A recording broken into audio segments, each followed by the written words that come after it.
सरकारे गरीब नवाज ने हर मुश्किल मरहले में अपने चाहने वालों का कैसे बेड़ा पार किया है, अपने चाहने वालों की कैसे मदद फरमाई है। याद रखना कल भी मेरे ख्वाजा ने अपने चाहने वालों को तन्हा नहीं छोड़ा था, और आज भी सरकारे गरीब नवाज हम मुसलमानों को, हम चाहने वालों को तन्हा नहीं छोड़ेंगे।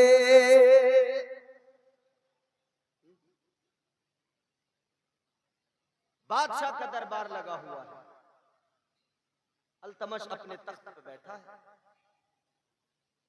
बादशाहों को भी देखो ना, तख्त ताज था फिर भी अल्लाह वालों की बारगाहों से फैज हासिल करते थे। आज तो गांव में किसी को प्रधानी मिल जाए सबसे पहले वो इमाम के पीछे पड़ जाता है। जरा जरा सी प्रधानी इमामों की वो रेल बनाए हुए हैं, अल्लाह खैर फरमाए। मगर याद रखना ये जायज ना जायज का जिन्हें तमीज नहीं, फर्क नहीं, हरामो हलाल का पता नहीं, रास्तों का पैसा आए तो खा जाएं, मकानों के लिए कॉलोनी का पैसा आए तो खा जाएं। ये मस्जिद के इमाम को दीन सिखाने जाते हैं, ये मदरसे के मुदर्रिस को दीन सिखाने जाते हैं। याद रखो तुम्हारी औकात हैसियत क्या। बादशाह वक्त के बड़े बड़े बादशाह वो अपने दरबारों में अपने साथ उलमा को रखते थे, वो अपने दरबारों में उलमा से मशवरे किया करते थे, वो अपने दरबारों के अंदर ऊंची मसनदों पर उलमा को बिठाते थे, औलिया को बिठाते थे। तो बादशाहों ने जब ये हाल रखा है, बादशाहों का जब ये मामूल रहा है, तो ऐ प्रधानों, ऐ इलाके के नेताओं, ऐ प्रधान के चमचों तुम भी सुधर जाओ, ऐ इलाके के विधायकों तुम भी सुधर जाओ। याद रखना अगर तुम इमामों, उलमा और मुदर्रिसीन की बेइज्जती और बेअदबी करोगे, होश के नाखून लो, कभी दुनिया में इज्जत नहीं पा सकते हो, कभी वकार नहीं मिल सकता है, कभी तुम्हें सुरखरुई नहीं मिल सकती है। याद रखना तुम नेता तो बन जाओगे मगर फिर भी जमाना तुम्हें गालियां देता नजर आएगा।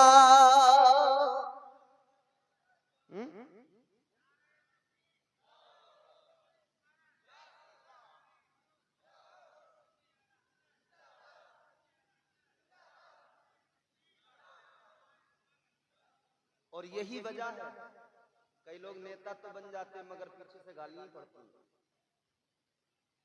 क्योंकि उनका कपड़ा ही सफेद होता है, बस अंदर से फुल ब्लैक है, टोटल ब्लैक।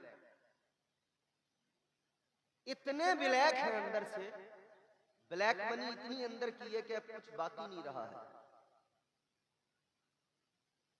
वो बादशाहों के दरबार थे मगर औलिया कराम का अदब था वहां पर, उलमा का अदब था वहां पर। तो उन्होंने 800 साल तक हुकूमत की। 5 साल की प्रधानी में गांव में 2 पार्टियां बना के झगड़ा करा दिया, 2-3 लोगों की टांगे टूट गई। ये हालात हैं। फिर हम रोते हैं हाय हाय हाय, दुनिया हमें मार रही है। दुनिया तुझे कहां मार रही, तू तो खुद को खुद मार रहा है। दुनिया तो देख रही है ना, आपस में इतने जंगजू हैं, आपस में गोलियां चला रहे हैं, आपस में लठ चला रहे हैं। मगर आज भी अभी भी अगर हम समझ जाएं, अल्तमश ख्वाजा कुतुबुद्दीन बख्तियार काकी का मुरीद है, मगर एक बड़ा नाजुक मरहला पेश आया। पीर से सबको मोहब्बत होती है और हर किसी को अपने पीर से बेइंतहा मोहब्बत होती है। पीर से मोहब्बत करने वालों एक और जुमला सुनो। एक पीर वो है जिसका तुमने दामन थामा है। वो बरेली से भी हो सकते हैं, वो कछोछा से भी हो सकते हैं, वो मारेरा मुकद्दसा से भी हो सकते हैं, वो मसौली से भी हो सकते हैं, वो तुम्हारे पीर बिलगिराम शरीफ से भी हो सकते हैं, किसी भी खानका से हो सकते हैं, वो भी तुम्हारे पीर हैं। बरेली से हो, कहीं से भी हो, लेकिन तेरे घर में भी तेरे पीर मौजूद हैं। ए मुसलमान ए नौजवान, तेरे घर में तेरा बाप भी पीर की हैसियत रखता है। जैसे तू अपने पीर के हाथ चूमता है, इसी तरह से अपने बाप के भी हाथों को चूमा कर। तेरी माँ भी तेरे लिए पीर की हैसियत रखती है। पीर तेरे हक में दुआ करेगा, अल्लाह उसको भी कबूल फरमाता है। मगर याद रखना, तेरी माँ जो तेरे हक में दुआ करती है, अल्लाह ताला उसको तो कभी रद्द ही नहीं फरमाता। अल्लाह माँ की दुआ को जरूर कबूल फरमाता है। ये भी पीर है। पीर से मोहब्बत सबको होती है। बादशाह दरबार में बैठा है, एक औरत आ गई। औरत आके कहने लगी, बादशाह इंसाफ चाहिए मुझे, अदल करो। बादशाह ने कहा, क्या मामला है? एक 2 महीने का बच्चा गोद में लाइए।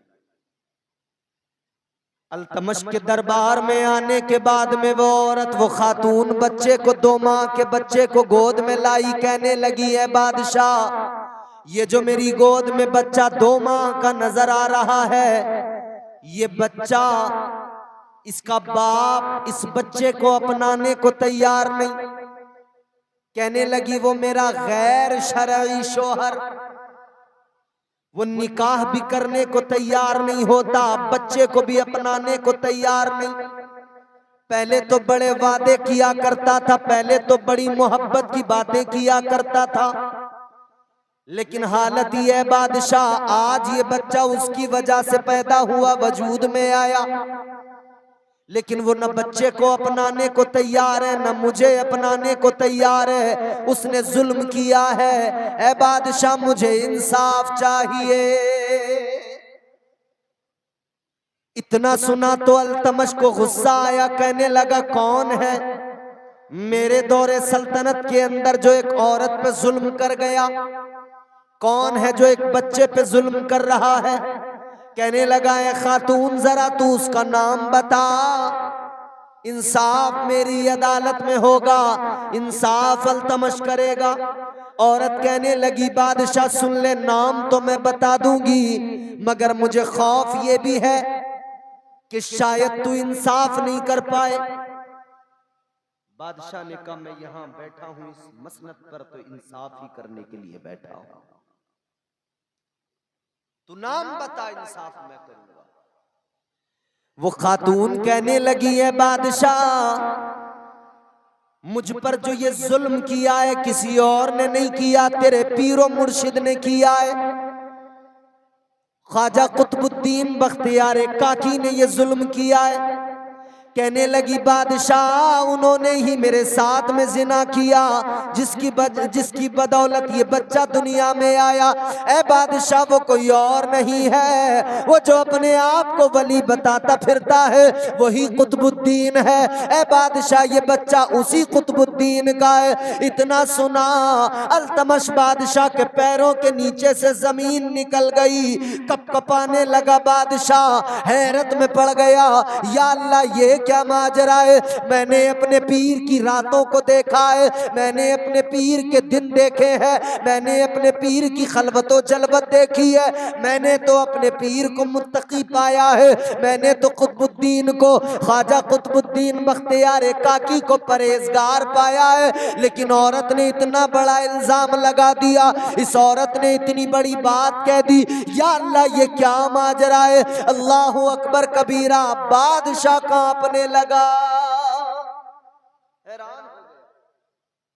ख्वाजा कुतुबुद्दीन, और ऐसा कभी नहीं हो सकता। अभी बादशाह खामोश था। औरत ने कहा, बादशाह, मैं जानती थी पीर की मोहब्बत गालिब आ जाएगी, तू इंसाफ नहीं कर पाएगा। बादशाह ने कहा, ऐसा नहीं है, अगर तूने इल्जाम लगाया है तो मुकदमा बेशक चलेगा, और गवाहों और सबूतों की बुनियाद पर जो शरई तौर पर फैसला होगा वही दिया जाएगा, इंसाफ ही किया जाएगा। दरबार लगा, ख्वाजा कुतुबुद्दीन बख्तियार काकी को बुलाया गया। तवज्जो करना, बुलाया गया, बुलावा भेज दिया। सिपाही जो बुलाने गए, ख्वाजा साहब ने मालूम फरमाया, क्या मामला है? बताया कि हुजूर आप पर जिना का इल्जाम है। एक औरत 2 माह का बच्चा लेके आई, ये इल्जाम लगा रही है। आपने फरमाया चलो। आप दरबार में पहुंचे, हजरत ख्वाजा कुतुबुद्दीन बख्तियार काकी दरबार के अंदर पहुंचे तो सब लोग तकरीबन आपके मुरीद, बादशाह भी आपका मुरीद। जैसे ही हजरत ख्वाजा कुतुबुद्दीन दरबार में पहुंचे, लोग ताजीम के लिए खड़े हो गए। सरकार ख्वाजा कुतुबुद्दीन ने फरमाया है लोगों, आज मेरी ताजीम में तुम्हें खड़ा नहीं होना है, आज खड़े होने की जरूरत नहीं है। फरमाने लगे सुनो सुनो, आज जो मैं यहाँ पे आया हूँ, आज मैं इस दरबार में तुम्हारा पीर बनकर नहीं आया, बल्कि मैं एक मुल्जिम की हैसियत से आया हूँ। ये अल्लाह वालों का मामला था। फरमाया अभी मुल्जिम की हैसियत से आया। हमारे यहाँ तो हालात ये हैं, अगर किसी से कोई जुर्म हो जाए, किसी पे इल्जाम लग जाए, सुनो तवज्जो, अगर थक गए हो तो आप जा सकते हो, मेरी तरफ से इजाजत है। जो भी उतना नाराज नहीं होता इस बात पर। अगर परेशानी किसी को भी हो तो बिल्कुल जा सकता है, लेकिन अभी मेरा ख्याल है मुझे कोई आधा घंटा हुआ है तकरीर करते हुए, और 10 मिनट अगर आप चाहें तो मैं सुना दूं। तो जरा मोहब्बत से कहीं सुभान अल्लाह। हमारे यहाँ अगर कोई किसी पर इल्जाम लग जाए ना, इल्जाम लगने की देर नहीं होती कि मीडिया पहले से डिक्लेयर कर देता कि ये बहुत बड़ा मुजरिम है। हमारे यहाँ का जो मीडिया है ना, ये बहुत बड़ा दज्जाली मीडिया है। कयामत के फितनों में एक बहुत बड़ा फितना है, क्योंकि एक आदमी का तो सारा मीडिया है। अपने अडानी चच्चा का है सब, किसी का कुछ नहीं है, समझ रहे हो? सारे चैनल उन्हीं के हैं। अभी कुछ होता नहीं है कि उससे पहले मीडिया चीखने लगता है ये। अभी संभल में एक महल्ला है खग्गू सराय, जाहिर है हर शहर में हिंदुस्तान है, हिंदू मुस्लिम सिख ईसाई सब जगह रहते हैं। उस मोहल्ले में भी रहते थे मुसलमान भी हिंदू भी। फिर वक्त गुजरा तो साहब कुछ हिंदुओं ने अपना कहीं कारोबार किया तो वो दूसरे मोहल्ले में शिफ्ट हो गए, किसी ने कहीं अपना बेहतर समझा वो वहां शिफ्ट हो गया। कुछ लोग इसलिए भी जाते हैं कि उन्हें वो इलाका जरा समझ में नहीं आता, वो उससे ज्यादा बेहतर इलाके में जाना चाहते हैं, पौश इलाके में जाना चाहते हैं, खुले माहौल में जाना चाहते हैं। तो इस तरह से लोग जो थे वो बेचारे जो हिंदू थे वहां पे वो निकल गए एक एक करके, वो जितने भी थे वो चले गए। और जाने से पहले उनका वहां पे एक मंदिर था, उसमें बराबर अपना पूजा पाठ सब करते थे। अब जब वहां कोई गली में रहा नहीं, उस मोहल्ले में रहा नहीं, तो वो आखिर में जो गए उन्होंने ताला मारा और वो भी चाबी लेके चले गए। कभी कभी आते जाते रहे, देखते रहे। साहब वक्त गुजरा, जाहिर है जब किसी जगह को बंद हुए वक्त हो जाता है 10-15 साल 12 साल, तो वहां की हालत जो है जरा बोसीदा हो जाती है। उन्होंने एक आगे से दीवार बना रखी थी, एक कमरा टाइप का कि ये मंदिर की ही जगह है, तो उन्होंने उसको जो है इहाता कर दिया, ताला लगा के चले गए। अब साहब बुलडोजर पहुंचता है अतिक्रमण हटाने के लिए, और वो आगे से जो कमरा बना हुआ था ना, उन्होंने कहा अतिक्रमण हटाएंगे। उसको जैसे उन्होंने दीवार को हटाया, बोले ये दरवाजा खोलो। दरवाजा तो वहां था ही पहले से, मंदिर ही था पहले से, कोई ऐसा तो था नहीं जमीन के अंदर था, कुएं में से निकाला है, वो तो वहीं था, नजर आता था। मगर आप देखें फिर शासन और दज्जाली मीडिया की चालाकी, वो दीवार तोड़ी इन्होंने। और कैसे जालिम लोग हैं, मंदिर की ही दीवार तोड़ के कहते हैं देखो मुसलमानों के मोहल्ले में मंदिर निकल आया। कहीं से रातों रात निकल आया? नहीं, वो तो था ही, बरसों से था, बरसों से था तो था, है तो है। अब मीडिया वाले पहुंचते हैं कैमरा लेने के, बताइए आप कैसा कैसा महसूस कर रहे हैं? यहाँ मंदिर निकला है, कोई कुछ कह रहा है, कोई कुछ कह रहा है। फिर जो वहां रहने वाले लोग थे असली, वो आए, उन्होंने कहा भैया कुछ नहीं है, हम यहाँ रहते थे, हम ही बंद करके गए थे, आते जाते भी थे। अब हम साहब पूरे हिंदुस्तान में जा रहे हैं, बिहार बंगाल के लोग हमसे कह रहे हैं हजरत वो आपके यहाँ ऐसा ऐसा हुआ। मैंने कहा भैया अब तो जो मीडिया ने दिखा दिया वही हुआ है। कयामत के फितनों में बड़ा फितना ये भी है एक मीडिया, दज्जाली मीडिया। ये दज्जाल से कम नहीं है, जो चाहे वो सच बना के पेश कर दे। झूठ चाहे जितना बड़ा हो, उसे अगर सच बनाना है तो मीडिया को जरा सा माल खिलाओ, बड़े से बड़े झूठ को सच बना कर दिखा देगा।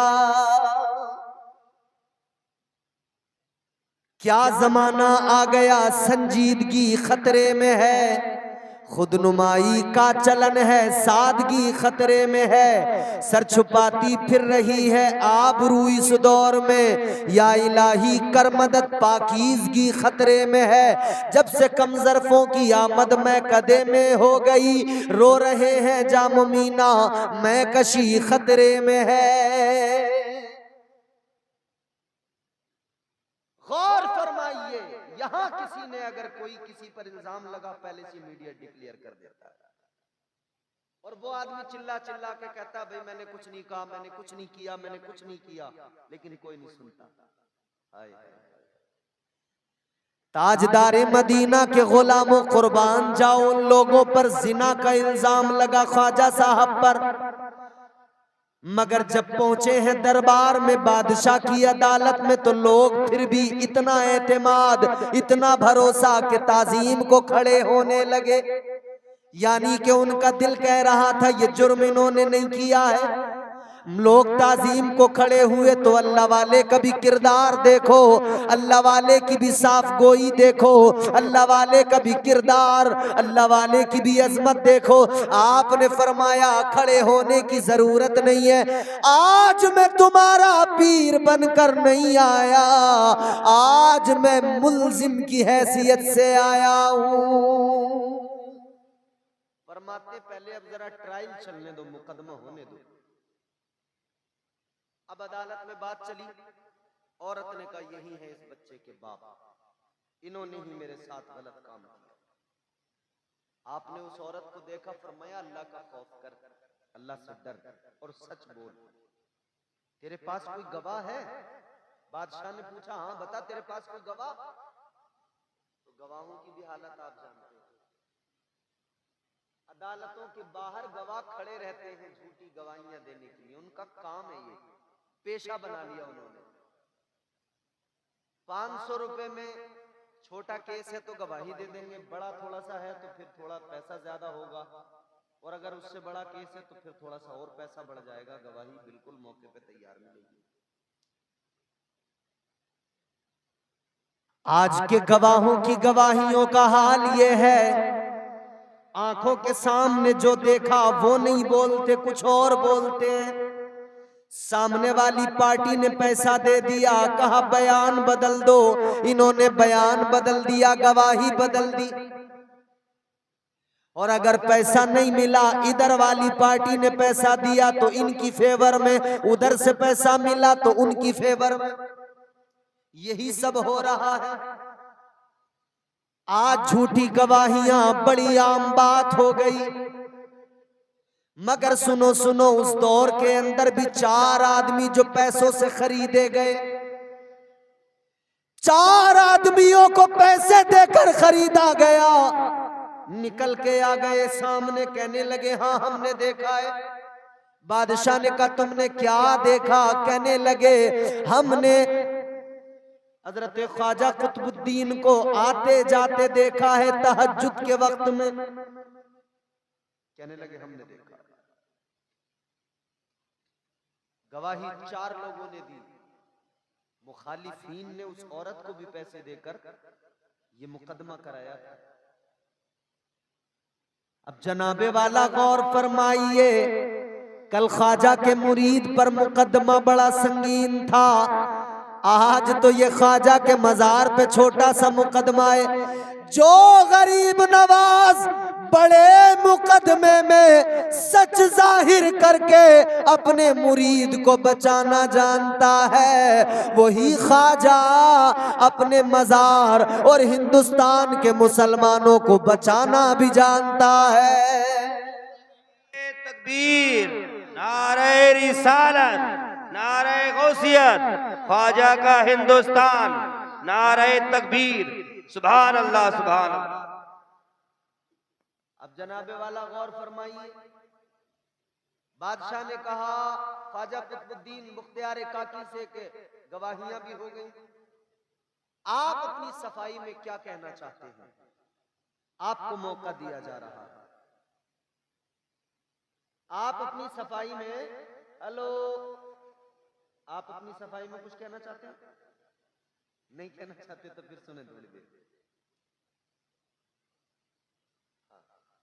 सुनिए। हजरत ख्वाजा कुतुबुद्दीन बख्तियार काकी रहमतुल्लाह अलैह आपसे कहा बादशाह ने, आप क्या कहना चाहते हैं अपनी सफाई में? आपने फरमाया बादशाह सफाई बाद में होगी, जो कहूंगा बाद में कहूंगा, फिलहाल तो बस इतना कहना चाहता हूं बादशाह, जरा समझ लूं मामले को, एक रात की मुझे मोहलत दे दे। ऐ बादशाह फैसला सुनाना, मगर पहले एक रात की मोहलत मुझे दे दो। बादशाह ने कहा बिल्कुल एक रात की मोहलत दी जाएगी। एक रात की मोहलत हजरत ख्वाजा कुतुबुद्दीन बख्तियार काकी को दे दी गई। फरमाया कल अदालत लगेगी, कल होगा जो भी होगा, फैसला कल सुनाया जाएगा, अदालत कल लगेगी। एक रात की मोहलत दे दी गई। हजरत ख्वाजा कुतुबुद्दीन बख्तियार काकी वापस आए। एक अजीब सी खलिश है, अजीब सी बेचैनी है, बहुत बड़ा इल्जाम लगा है। अल्लाह अकबर कबीरा, रात का सन्नाटा है, आप इबादत में मसरूफ हो गए, इबादत कर रहे हैं, फिर अल्लाह की बारगाह में हाथ उठाकर दुआ करते हैं, या अल्लाह तू जानता है, या अल्लाह तेरी शान आलिमुल गैब व शहादा, परवरदिगार तू सब देखने वाला, सब जानने वाला, ए मौला मैं जो करता हूँ तू जानता है, या अल्लाह हक जाहिर फरमा दे।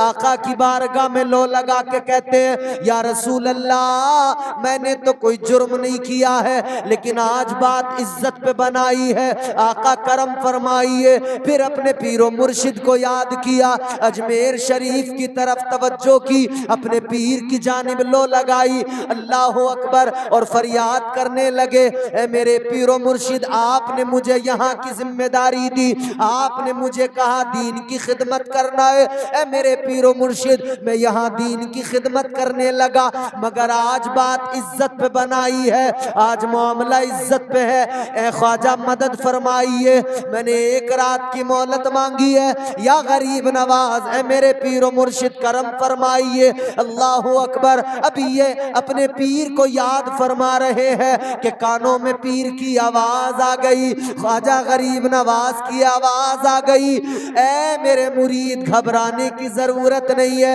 ए मेरे मुरीद याद रख डरने की जरूरत नहीं है, हौसले से काम ले, तूने मुझे पुकारा है मैं जरूर आऊंगा, 3 दिन मेरा इंतजार कर, दिल्ली आऊंगा और हक जाहिर होगा, तेरे ऊपर लगा हुआ इल्जाम ये खुद ब खुद धुल जाएगा, मामला सारा खुल जाएगा। मुरीद ने जैसे ही पीर की आवाज को सुना दिल को सुकून आ गया, तसल्ली मिल गई। अल्लाह वालों की महफिल में आने वालों, उर्स की महफिल में आने वालों, सुनो ना अल्लाह वालों की शान,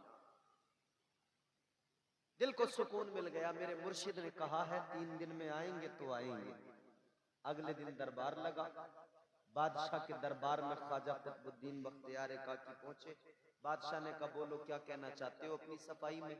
आपने फरमाया मेरी सफाई में मुझे कुछ नहीं कहना है, मेरे पीरो मुर्शिद कहेंगे। कौन? कहा मेरे पीरो मुर्शिद कहेंगे। कहा मतलब? का बादशाह 3 दिन का वक्त चाहिए, 3 दिन का टाइम चाहिए, 3 दिन के बाद में इंसाफ करना, फैसला करना, 3 दिन बाद मेरी सफाई में मेरे मुर्शिद आकर जो भी कहेंगे। बादशाह चूंकि ख्वाजा कुतुबुद्दीन से मोहब्बत रखता था, वाबस्तगी थी, तो कहा ठीक है 3 दिन की मोहलत दी। अब लोग कानों में बातें करने लगे, भाई ये बादशाह मुरीद है, शायद इसीलिए टाइम दिए जा रहा है, वक्त दिए जा रहा है, फैसला नहीं सुना रहा है। इधर लोग कानों में बातें करने लगे, वो औरत भी कहने लगी बादशाह क्यों वक्त बढ़ाते हो, मेरा इंसाफ करो। बादशाह ने फरमाया ये अदालत ऐसी अदालत नहीं है जहां पर किसी बेगुनाह को सजा दे दी जाए।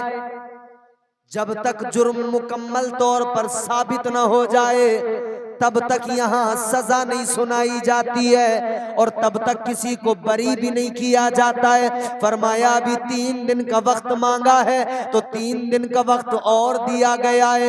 बिलाखिर 3 दिन का जो वक्त दिया गया था, हर दिन हजरत ख्वाजा कुतुबुद्दीन बख्तियार काकी सरकारे गरीब नवाज का इंतजार किया करते थे। शायद आज मेरे पीर आ जाए, शायद आज मेरे पीर आ जाए, शायद आज मेरे मुर्शिद की आमद हो जाए।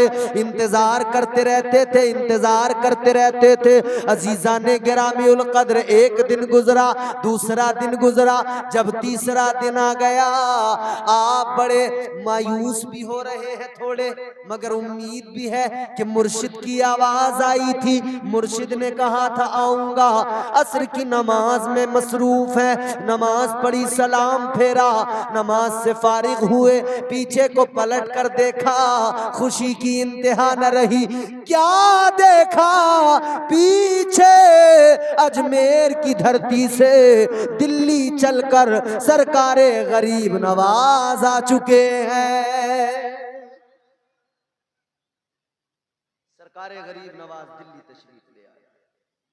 फरमाया मेरे मुरीद घबराने की जरूरत नहीं, हाथ पकड़ा लेकर चले, बादशाह के दरबार में पहुंचे। दरबार लगा, आपने कहा गवाहों को बुलाओ और उसको बुलाओ जिसने ये इल्जाम लगाया।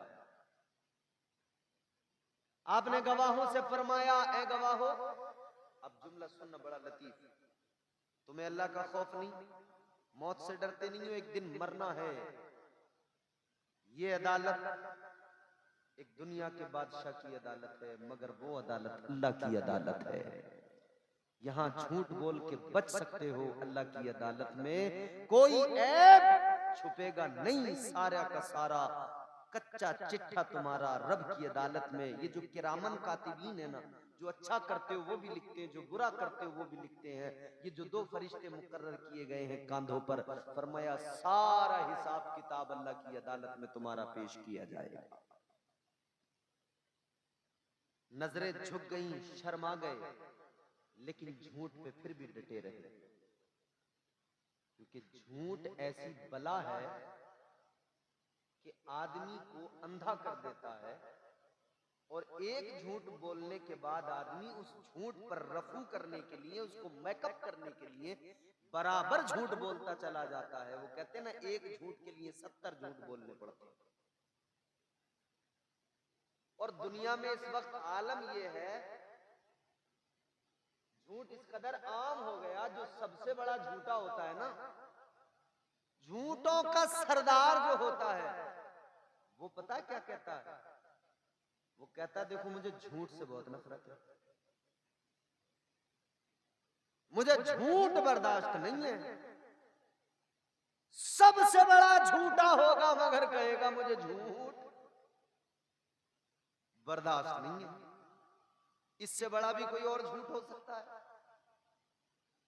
अल्लाह खैर फरमाए।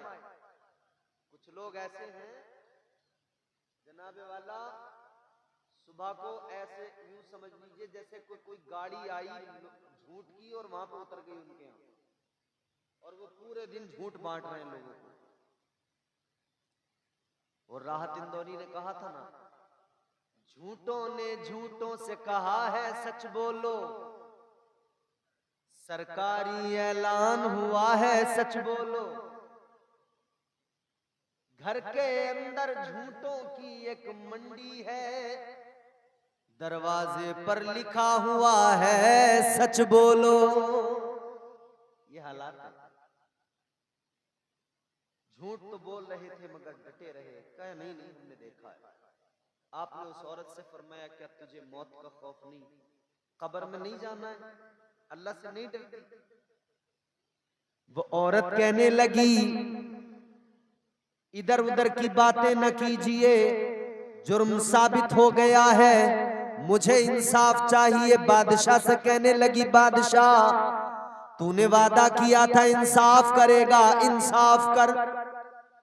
सरकारे गरीब नवाज ने फरमाया जरा रुक जा, ठहर जा, इंसाफ अभी होगा। आपने फरमाया है गवाहो तुम सच नहीं बोलते तो क्या हुआ? ऐ इल्जाम लगाने वाली अगर तू सच नहीं बोलती तो क्या हुआ? सच तो फिर भी सामने आकर रहेगा। अब लोग हैरान है, पता नहीं क्या होगा। 2 महीने का बच्चा इसकी गोद में है, कहती है इसका बाप ख्वाजा कुतुबुद्दीन बख्तियार काकी। सरकारे गरीब नवाज ने फरमाया ये बच्चा है तेरा? कहाँ? इसी के लिए कह रही है ना? कहाँ? सरकारे गरीब नवाज ने अल्लाह की बारगाह में हाथ उठाए, अर्ज करने लगे मौला ऐ परवरदिगार, तेरे प्यारे पैगंबर हजरत ईसा अलैहिस्सलाम की मां पर तोहमत लगाई गई थी, तो फिर या अल्लाह हजरत ईसा अलैहिस्सलाम बचपन में थे माँ की आगोश में, तूने उन्हें कुव्वत गोयाई अता फरमाई थी, जबान अता फरमाई थी, और उन्होंने अपनी माँ की बेगुनाही का सबूत पेश किया था। हजरत ईसा अलैहिस्सलाम ने कहा था काला इन्नी अब्दुल्लाह आतानियल किताब वजालनी नबिया। अर्ज करने लगे मौला उधर हजरत ईसा अलैहिस्सलाम बचपन में बोले थे अपनी माँ की बेगुनाही साबित करने के लिए, ऐ मौला आज मेरे मुरीदे खास पर, आज मेरे कुतुबुद्दीन पर इल्जाम लगाए। ऐ मौला अगर तू चाहे तो ये जो बच्चा है 2 महीने का, आज भी ये बच्चा गवाही दे सकता है, ये बच्चा आज भी बोल सकता है। या अल्लाह अगर तू इसे कुव्वते गोयाई अता कर दे। अल्लाह की बारगाह में मारूजा पेश किया, उसके बाद में बच्चे के चेहरे से कपड़ा हटाया। सरकारे गरीब नवाज ने फरमाया ऐ बच्चे बता तेरा बाप कौन है? खुदा की कसम वो 2 माह का बच्चा माँ की आगोश में जब बोला, उसने अपने लबों को खोला तो सबसे पहले कहा अस्सलामु अलैकुम या वलीयुल्लाह, ए अल्लाह के वली तुम पर सलामती हो। उसके बाद में बच्चे ने इशारा किया, उस दरबार में एक आदमी खड़ा है उसकी तरफ। बच्चा कहने लगा मेरा बाप ये है जो सामने खड़ा है, ख्वाजा साहब बेकसूर है, उन पर बोहतान बांधा गया है, इल्जाम लगाया गया है। बच्चे ने इतना कहा नारे रिसालत, नारे गौसियत, मसलके आला हजरत, करामाते ख्वाजा गरीब नवाज, करामाते ख्वाजा गरीब नवाज, नारे तकबीर, सुभान अल्लाह। बच्चे ने इतना कहा खामोश हो गया। इधर बच्चे ने गवाही दी और सारे दरबार में फिर नारा गूंज उठा सरकारे गरीब नवाज की विलायत पहले से ही ज़बाने ज़दे खासो आम थी। अब सारे दरबार में नारा लगा कि देखो देखो अजमेर के राजा ने इंसाफ कर दिया है। ऐ लोगो, अल्तमश बादशाह के दरबार में मुरीद पे इल्जाम लगा, ख्वाजा ने इंसाफ किया, तो आज हमारा भी यही अकीदा, आज हमारा भी हमारा यही यकीन है।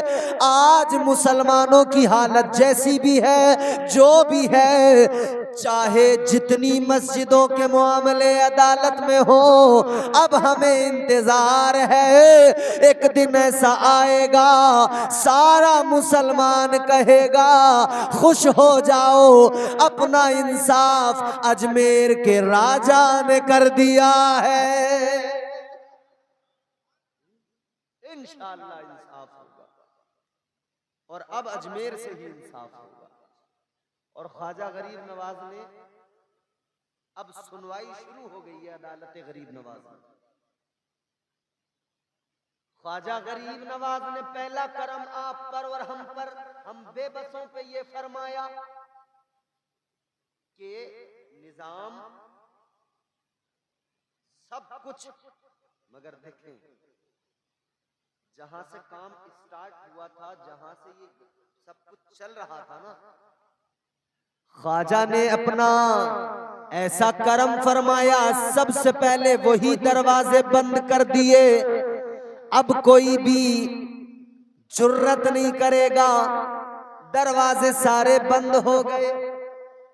अब ना कोई पिटीशन डाली जाएगी, निचली अदालतों के दरवाजे बंद हो गए। निचली अदालतों के दरवाजे तो बंद हो गए इंशाअल्लाह। अब वो जो अदालत है, उस अदालत से वही फैसला सुनाया जाएगा जो अजमेर वाले गरीब नवाज का फैसला होगा। मगर उससे पहले एक बात सुन लीजिए, फकत इस खुशफहमी में रहना कि अब तो हो ही जाएगा। हाँ, हर दौर में मुसलमानों अल्लाह वालों ने साथ तो दिया है, मगर ये मत समझ लेना कि हम अपनी पुरानी चाल पे रहें। हमारी वही चाल रहेगी, भेड़ वाली चाल। जैसे भेड़ एक जहां चल पड़ी ना, सारी उसके पीछे पीछे पीछे पीछे। इस चाल को बदलना पड़ेगा, इस अंदाज को बदलना पड़ेगा। ख्वाजा से करम की उम्मीद लगाने वाले बेबस मुसलमानों, तरीका भी ख्वाजा का अपनाना पड़ेगा, किरदार भी ख्वाजा का सामने है, सीरत भी गरीब नवाज की सामने है। सरकारे गरीब नवाज की सीरत को अपनाओ। सरकारे गरीब नवाज की सीरत क्या है, आपका किरदार क्या है, आपका पैगाम क्या है। करामतें तो बहुत सुनी, खुश हो गए। करामतों पे खुश होना अच्छी बात है, मगर साथ साथ ये भी याद रखो, उनकी जिंदगी पे गौर करो, पैगाम क्या दे रही है। सरकारे गरीब नवाज की जिंदगी क्या सिखा रही है, तो पता लगेगा। सरकारे गरीब नवाज की जिंदगी हमें सिखा रही है कि हम लोग मस्जिदों को आबाद करने वाले बन जाएं, सजदे करने वाले साजिद बन जाएं, इबादत करने वाले आबिद बन जाएं, अपने मौला को मनाएं, अपने गुनाहों पर नादिम हो, अपने रब से तौबा करें, अपने परवरदिगार की रजा में राजी रहने लगे। मदद यकीनन अल्लाह ताला ने औलिया को दी है, ये पावर दी है, ये ताकत, और ये उनकी जाती नहीं, ये अताई है। जो लोग कहते हैं ना कि ये सुन्नी जो है ना, वलियों को साहब इतना मानते हैं कि उनसे मदद मांगने लगते हैं। कोई सुन्नी पूरी दुनिया में ऐसा है जो किसी वली को अल्लाह मानता हो? आप दादा मियाँ का उर्स करते हो, आपके पूरे गांव में कोई आदमी ऐसा है जो ये कहता होगा कि साहब ये दादा मियाँ जो है ये अल्लाह है? माज़अल्लाह नहीं कहता ना। दादा मियाँ को दादा मियाँ ही मानता है, अल्लाह का वली ही कहता है। तो जब ये मान लिया कि ये अल्लाह के वली है, अल्लाह नहीं, तो बिल्कुल क्लियर हो गई ना बात कि इनसे अगर अब मांगा जाएगा तो अल्लाह समझकर नहीं, अल्लाह का वली समझकर मांगा जाएगा। यह अकीदा रख के मांगा जाएगा कि इनको अल्लाह ने दिया है और हमको ये देने की ताकत रखते हैं। ये बिल्कुल इसी तरह है जैसे हम आपस में एक दूसरे से लेन देन करते हैं। हमें जरूरत पड़ी, हमने अपने किसी दोस्त को फोन लगाया, फोन लगा के कहने लगे कि भाई हमें 500 रुपए की जरूरत है, जरा जल्दी से फोन पे कर दो। तो हमने 500 रुपए जो उससे मांगे क्या सोच के मांगे? दोस्त सोच के मांगे या अल्लाह? बोलो, दोस्त समझ कर मांगे ना। रात को 12 बजे लिहाफ में मुंह दाबे हुए जब नेट चला रहे थे, नेट पैक खत्म हो गया, तो अपने दोस्त की याद आई 19 रुपए का रिचार्ज करवाने के लिए। करते ना फोन भाई यार जरा जल्दी से 19 वाला रिचार्ज कर दे, फिल्म देख रहा हूं बीच में अटक गई। ये 19 वाले जितने हैं ना, 19 वाले बड़े खतरनाक हैं। ये दूसरे तीसरे दिन नया वाला बकरा पकड़ते हैं 19 रुपए का। लिहाफ के अंदर भाई यार जरा जल्दी कर, 19 रुपए का कर दे। 19 रुपए 19 साल भी गुजर जाए तो ये देगा नहीं। रिचार्ज करा लिया 19 का, समझ रहे हो? अगर किसी से रिचार्ज कराया करो तो उसके 19 रुपए दिया करो, समझ रहे हो? क्योंकि वो एक तरह का कर्ज है ना आप पर। और फिर रिचार्ज किस लिए करा रहे हो? फिल्म देखने के लिए।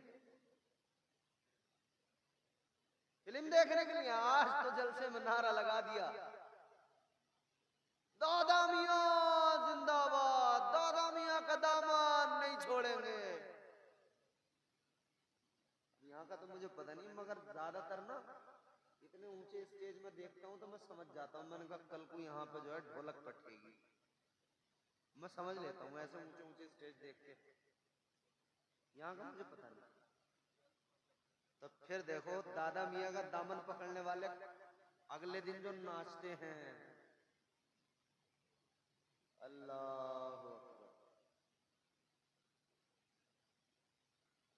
कोई एक तारीख ऐसी दिखाओ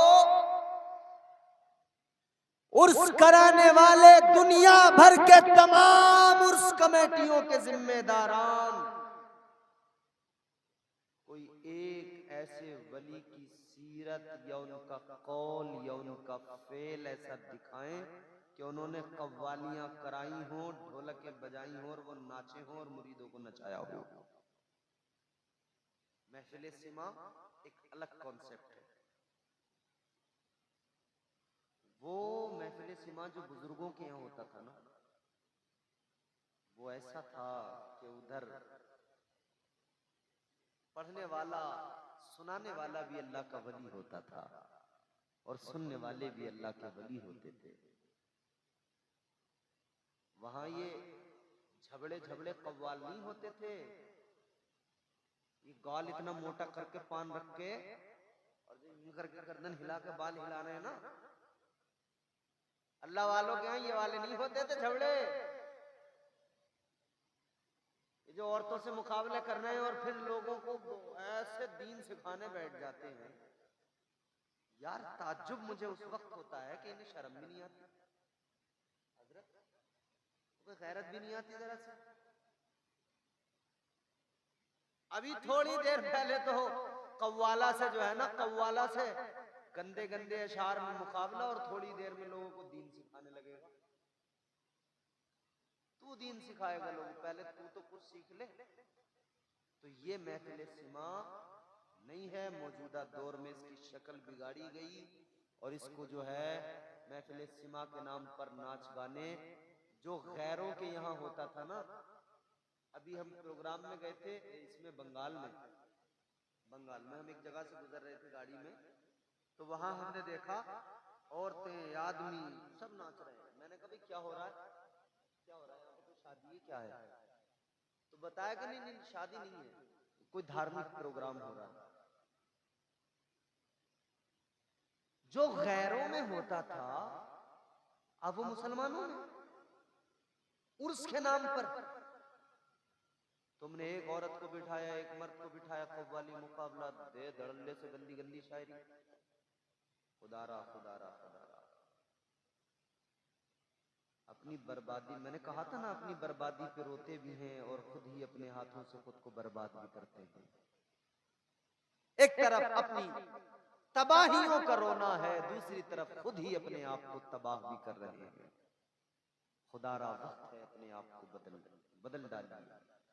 अल्लाह वालों ने हर दौर में मदद की है, हर दौर में करम फरमाया है, लेकिन उनकी सीरत को अपनाना जरूरी। हजरत अहमद जाम रहमतुल्लाह अलैह, एक अल्लाह के वली, आखिरी बात और गुफ्तगू खत्म गौर से सुन ले। हजरत अहमद जाम रहमतुल्लाह अलैह अल्लाह